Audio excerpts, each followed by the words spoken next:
So it's now Game with TV. We're here with Glen, Schofield. Thank you much for your time. Sure. Obviously, Sledgehammer Games, brand new studio, and you're working on the biggest game ever. How is that?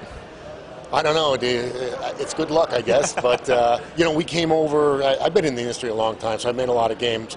And we put together the studio for Activision, and we were going to work on a action-adventure title, and we had been, but Call of Duty. When we got the call from MW, and you don't turn this down. Of course. And what have you brought to the table that necessarily Infinity Ward may not have thought about? Well, I'm not sure they didn't think about it, but we have a really strong team like they do, and you know, we bring I think a background in narrative and story, very good art team, and it really complemented what they have. And the two teams actually push each other. Yeah. And it was a healthy competition, and the game is better for it. You know. So do you think you managed to spice things up there? Because obviously Infinity Ward have been doing Call of Duty for such a long time. Yes. Do you think getting people like yourself who have this experience coming in there, you'll see things that they may have not seen? Yeah, I believe so. Somebody put it to me recently. They just said, "You guys together have made a great Call of Duty game. It feels like Call of Duty, but there's something different in a good way, right?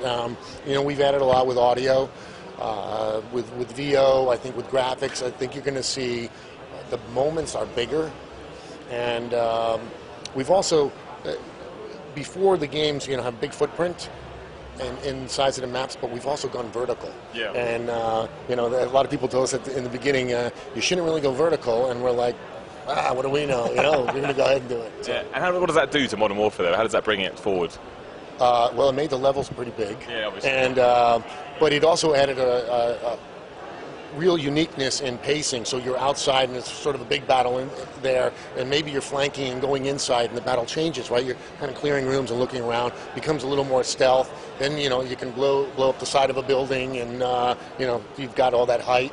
And I think it also added a big epic nature to sort of like the harbor level. Yeah. And you know, when you're in the middle of a city, it feels like you're really there in London, like you're there in Paris, and also you know, when you're in Hamburg or Berlin. So not only did I think it helped give grounding to where you are, but it made it feel epic in nature. Yeah, and as for the game itself as well, do you ever get worried that it's becoming such a big franchise in its own right? Everyone expects it to be the best Call of Duty, to be the biggest entertainment launch ever. You know, these things have become almost, you know, they're with the product. This is what people expect. Is that a lot of pressure on you guys, or is it something you look forward to living up to?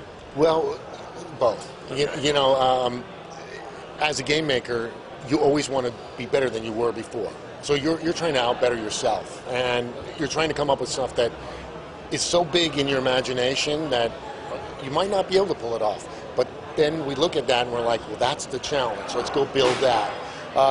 You know, since joining it, the Call of Duty, you find out by Twitter or email or Facebook how many people are really involved in it, and are excited about it and want you to do well. And yeah, there's a pressure to want to live up to that. But that's my job, you know. So. And that success as well has almost painted a target on you guys' back. It's like everyone keeps saying who's going to be next Call of Duty, and you've got games like Battlefield that, you know, are being at least marketed as if they're coming out after you. Do you look at the competition, or you just see that as a healthy battle? You know, I don't pay attention to it that much, because by the time that the competition has really announced that they're coming out, you know, we hear about things, but then when they come out, our game is so far along that you can't really change anything about it, and I don't think we would anyway. You know, you just see the same drips and drabs of the game that other people do.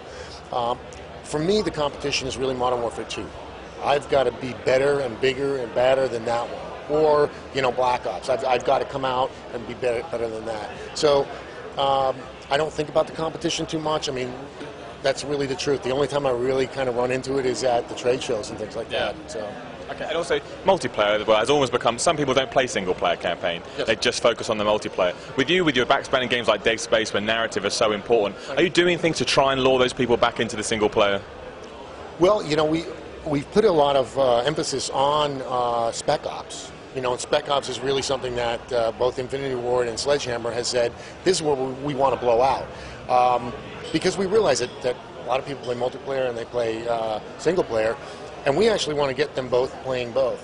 And I think that Spec Ops has that nice balance, right? Yeah. I can play co-op, I can use some of the levels that are in multiplayer, so I can get used to them.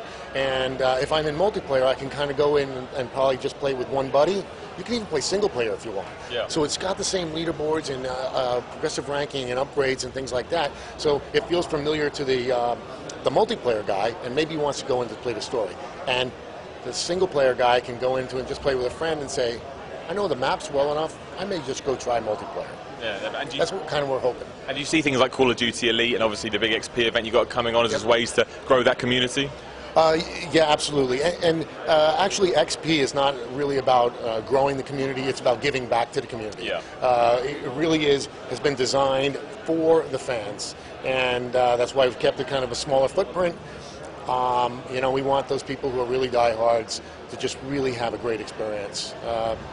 And it really is. We were spending a lot of money to make a great, great show for them. I can imagine. And before we let you go as well, Sledgehammer Games, which is widely reported as being your baby almost as well. You mentioned you're working on an action-adventure title. Will you go back to that game once Modern Warfare 3 is done, or do you have other ideas in the pipeline? I don't think we'll go back to that one. The genre was really good, but it might be a bit niche. I don't really know. But we had something special there, but we'll see.